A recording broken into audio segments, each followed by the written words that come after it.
जय हिंद मित्रांनो, एक्झाम जागर या एज्युकेशन यूट्यूब प्लॅटफॉर्मवर तुम्हा सर्वांचं पुन्हा एकदा स्वागत आहे. मित्रांनो, आजच्या या व्हिडिओला सुरुवात करण्याआधी व्हिडिओला लाईक करा व आपल्या मित्रांसोबत सुद्धा शेअर करा, जेणेकरून त्यांना सुद्धा या व्हिडिओचा फायदा होईल. तर आता आजच्या सत्राची पहिली न्यूज पहा. नुकतेच आता सर्वोच्च न्यायालयाने चाइल्ड पोर्नोग्राफी पाहणे हा पोक्सो अंतर्गत गुन्हा असल्याचा निर्णय दिला आहे. आता लहान मुलांचा वापर केलेले पॉर्न बघणं आणि डाउनलोड करणं हा पोक्सो अंतर्गत गुन्हा असणार आहे. मित्रांनो, याआधी एका व्यक्तीवर चाइल्ड पोर्नोग्राफी पाहण्याप्रकरणी फौजदारी गुन्हा दाखल केला होता व त्यावेळेस ही केस मद्रास हायकोर्टात चालली होती. मात्र मद्रास हायकोर्टानं सदर व्यक्तीनं संबंधित मजकूर प्रकाशित किंवा प्रसारित केलेला नाही, फक्त पाहिलेला आहे, यासाठी तो दोषी ठरत नाही असा निर्णय दिला होता. पण या निर्णयाविरुद्ध जस्ट राईट्स फॉर चिल्ड्रन्स अलायन्सचे संस्थापक भुवन रिबू यांनी सर्वोच्च न्यायालयात याचिका दाखल केली होती व या केस संदर्भातच निकाल देताना सर्वोच्च न्यायालयाने हा निर्णय दिलेला आहे. याबरोबरच आता पोक्सोमधील बाल पोर्नोग्राफी हा शब्द हटवून बाल लैंगिक अत्याचार आणि बाल शोषण करणारी वस्तू अशी सुधारणा करण्याचे या खंडपीठाने संसदेला सुचविले आहे. बरं, हा जो पोक्सो कायदा आहे हा कधी लागू करण्यात आला तर 2012 साली बालकांच्या संरक्षणासाठी हा पोक्सो कायदा लागू करण्यात आलेला आहे. मित्रांनो, यावर आधारित एक प्रश्न पहा. चाइल्ड पोर्नोग्राफी डाउनलोड करणे आणि पाहणे हा पोक्सो अंतर्गत गुन्हा असल्याचा निर्णय देणाऱ्या खंडपीठाचे नेतृत्व कोणी केले? तर या खंडपीठाचं नेतृत्व हे सरन्यायाधीश DY चंद्रचूड यांनी केलेलं आहे. हे जे खंडपीठ आहे हे 3 सदस्यीय होतं. काही न्यूजपेपरमध्ये 2 सदस्यीय सुद्धा दिलेलं आहे. या खंडपीठामध्ये DY चंद्रचूड, न्यायमूर्ती JB पार्डीवाला आणि मनोज मिश्रा यांचा समावेश होता. आता हा प्रश्न पहा. 97व्या ऑस्कर पुरस्कारात सर्वोत्कृष्ट विदेशी चित्रपट या श्रेणीत कोणता भारतीय चित्रपट हा भारताचे प्रतिनिधित्व करणार आहे? तर आता 2025 साठीच्या ऑस्कर पुरस्कारासाठी लापता लेडीज या चित्रपटाची निवड करण्यात आली आहे. या चित्रपटाच्या दिग्दर्शिका कोण आहेत? तर किरण राव यांनी हा चित्रपट दिग्दर्शित केला असून या चित्रपटाचे निर्माते आमिर खान आणि किरण राव हे आहेत. मित्रांनो, दरवर्षी भारतातर्फे ऑस्करसाठी चित्रपट पाठविला जातो व या चित्रपटाची निवड करण्यासाठी एक समिती असते. सध्याच्या समितीचे अध्यक्ष हे आसामी चित्रपट दिग्दर्शक जहानू बरुआहे होते आणि त्यांच्या नेतृत्वाखालील 13 सदस्यीय समितीने लापता लेडीज या हिंदी चित्रपटाची निवड केली आहे. बरं, तुम्हाला हे माहित आहे का, ऑस्करसाठी नामांकन मिळालेला पहिला भारतीय चित्रपट कोणता होता? तर मदर इंडिया हा ऑस्करसाठी नामांकन मिळालेला पहिला भारतीय चित्रपट होता व मागच्या वर्षी म्हणजेच 2023 मध्ये भारताच्या द एलिफंट विस्पर या चित्रपटाने सर्वोत्कृष्ट लघुमाहितीपटाचा ऑस्कर पुरस्कार मिळवलेला आहे. प्रश्न क्रमांक 3. 2024 मधील मिस युनिव्हर्स इंडियाचा किताब कोणी पटकावला? तर 2024 मधील मिस युनिव्हर्स इंडियाचा किताब हा रिया सिंगा यांनी पटकावलेला आहे. या स्पर्धेमध्ये फर्स्ट रनरअप या प्रांजल प्रिया तर सेकंड रनरअप या छवी वर्ग ठरले आहेत. रिया सिंगा यांच्याविषयी माहिती सांगायची झाली तर 19 वर्षीय रिया सिंगा या गुजरातच्या असून याआधी त्यांनी मिस टीन गुजरातचा किताबही मिळवलेला आहे. आता त्या मेक्सिकोमध्ये होणाऱ्या मिस युनिव्हर्स स्पर्धेमध्ये भारताचं प्रतिनिधित्व करतील. बरं, यंदाची मिस युनिव्हर्स इंडिया स्पर्धा कुठे आयोजित करण्यात आली होती? तर ही स्पर्धा जयपूरमध्ये आयोजित करण्यात आली होती. प्रश्न क्रमांक 4. श्रीलंकेचे नवीन राष्ट्रपती म्हणून कोण निवडून आले आहेत? तर आता श्रीलंका या देशाचे नवीन राष्ट्रपती म्हणून अनुरा कुमारा दिसनायके हे निवडून आले आहेत. मित्रांनो, श्रीलंकेच्या राष्ट्रपती निवडणुकीत प्रथमच मतमोजणीच्या दुसऱ्या फेरीत राष्ट्रपतीची निवड करण्यात आली आहे. मतमोजणीच्या पहिल्या फेरीत कोणत्याही उमेदवाराला 50% मते मिळाली नसल्यामुळे हा निकाल दुसऱ्या फेरीत लागला आहे.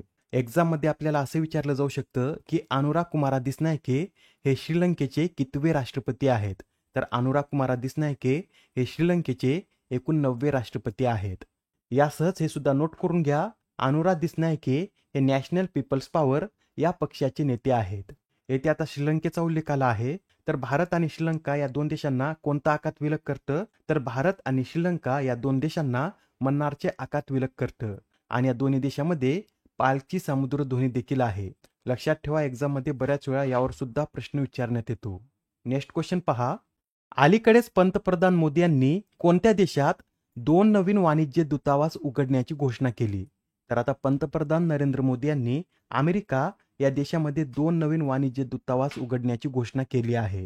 हे जे 2 दूतावास आहेत यातील एक बोस्टन तर दुसरा दूतावास लॉस एंजेलिस या शहरामध्ये स्थापन करण्यात येईल. मित्रांनो, आपले पंतप्रधान मोदी हे अमेरिका दौऱ्यावर गेलेले आहेत. या दौऱ्यादरम्यानच अमेरिकेने आपल्याला आपल्या 297 प्राचीन वस्तू परत केल्या आहेत. हा जो निर्णय आहे हा अमेरिकेने का घेतला, तर याआधीच भारत आणि अमेरिका यांच्यात सांस्कृतिक वारसा जतन करण्याच्या उद्देशाने जुलै 2024 मध्ये सांस्कृतिक संपत्तीविषयक सहकार्य करार करण्यात आला होता व त्या कराराअंतर्गतच आता अमेरिकेने भारताला 297 प्राचीन वस्तू परत केल्या आहेत. मित्रांनो, या अमेरिका भेटीदरम्यान पंतप्रधान नरेंद्र मोदी यांनी जो बायडन यांना चांदीपासून बनवलेल्या ट्रेनचं मॉडेल भेट केलं आहे. हे जे मॉडेल आहे याची निर्मिती महाराष्ट्रातील कारागिरांनी केली आहे. यासहच मोदी यांनी बायडन यांच्या पत्नीला पश्मिना शाल भेट दिली आहे. ही जी पश्मिना शाल आहे ही जम्मू काश्मीरमध्ये तयार केली जाते व या शालला GI टॅग सुद्धा देण्यात आलेला आहे.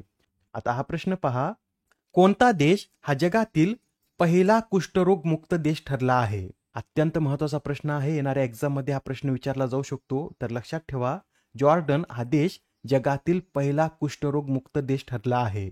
नुकतेच आता जागतिक आरोग्य संघटनेने जॉर्डन या देशाला जगातील पहिला कुष्ठरोग मुक्त देश म्हणून घोषित केला आहे. आता इथे कुष्ठरोगाविषयी 2-3 पॉईंट नोट करून घ्या. कुष्ठरोग हा मायकोबॅक्टेरियम लेप्री या बॅक्टेरियामुळे होतो.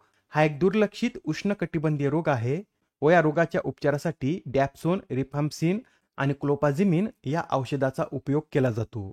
यासच हे सुद्धा नोट करून घ्या, नुकतेच आता जॉर्डन या देशाचे नवीन पंतप्रधान हे जाफर हसन बनले आहेत. कोण बनले आहेत? तर जाफर हसन हे आता जॉर्डनचे नवीन पंतप्रधान बनले आहेत. मॅपमध्ये पहा, जॉर्डन हा देश येथे स्थित असून जॉर्डनची राजधानी अमान, तर चलन हे जॉर्डन दिनार आहे. प्रश्न क्रमांक 7, पुणे आंतरराष्ट्रीय विमानतळाला खालीलपैकी कोणत्या संताचे नाव देण्याचा निर्णय घेण्यात आला आहे? मित्रांनो, नुकतेच आता राज्य सरकारने पुणे आंतरराष्ट्रीय विमानतळाला संत तुकाराम महाराज यांचे नाव देण्याचा निर्णय घेतला आहे. आता केंद्र सरकारने मंजुरी दिल्यानंतर पुणे आंतरराष्ट्रीय विमानतळ हे अधिकृतपणे संत तुकाराम महाराज विमानतळ या नावाने ओळखले जाईल. याआधी सुद्धा काही विमानतळांची नावे बदलण्यात आली आहेत.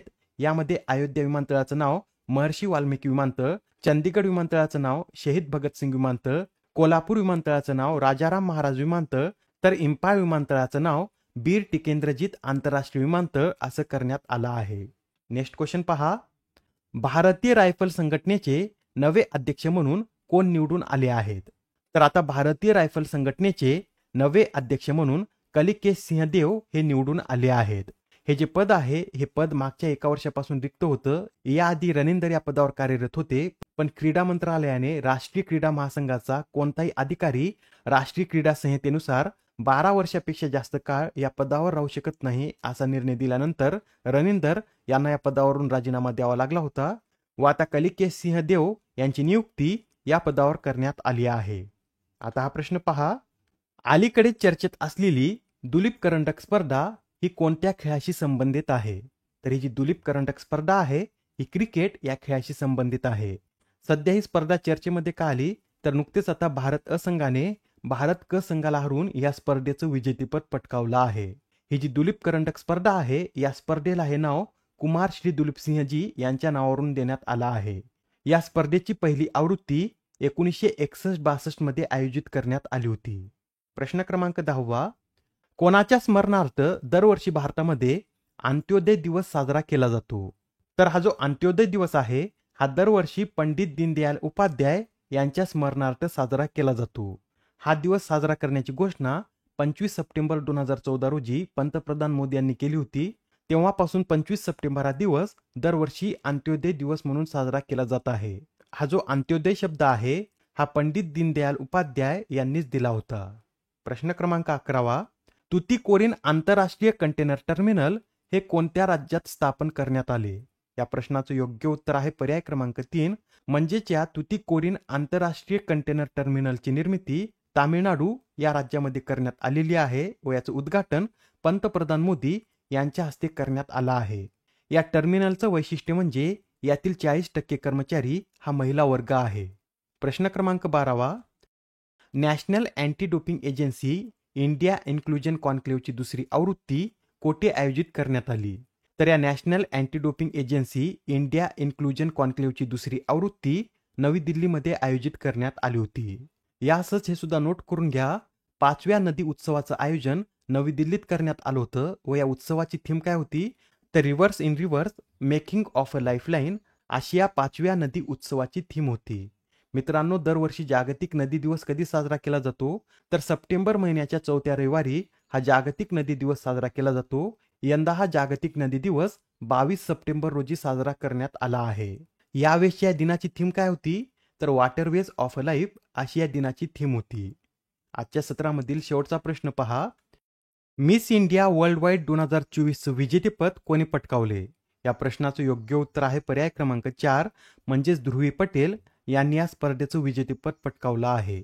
ही या स्पर्धेची 31वी आवृत्ती होती व याचं आयोजन इंडिया फेस्टिवल कमिटीद्वारे अमेरिकेतील न्यूजर्सी येथे करण्यात आलं होतं. या स्पर्धेतील फर्स्ट रनरअप कोण ठरले आहेत? तर सुरिनामच्या लिसा या स्पर्धेमधील फर्स्ट रनरअप ठरल्या आहेत. आजच्या सत्रामधील तुमच्यासाठीचा प्रश्न पहा. सशस्त्र सीमा बलाचे नवीन महासंचालक म्हणून कोणाची नियुक्ती करण्यात आली? आता या प्रश्नाचं उत्तर कमेंटमध्ये देण्याचा प्रयत्न करा. उत्तर चुकलं तरी काय हरकत नाही, कारण ज्यावेळेस तुम्हाला या प्रश्नाचं योग्य उत्तर माहित होतं त्यावेळेस हा प्रश्न तुमच्या दीर्घकाळापर्यंत लक्षात राहतो. तर आता पुढच्या सत्रामध्ये पुन्हा भेटूया. धन्यवाद.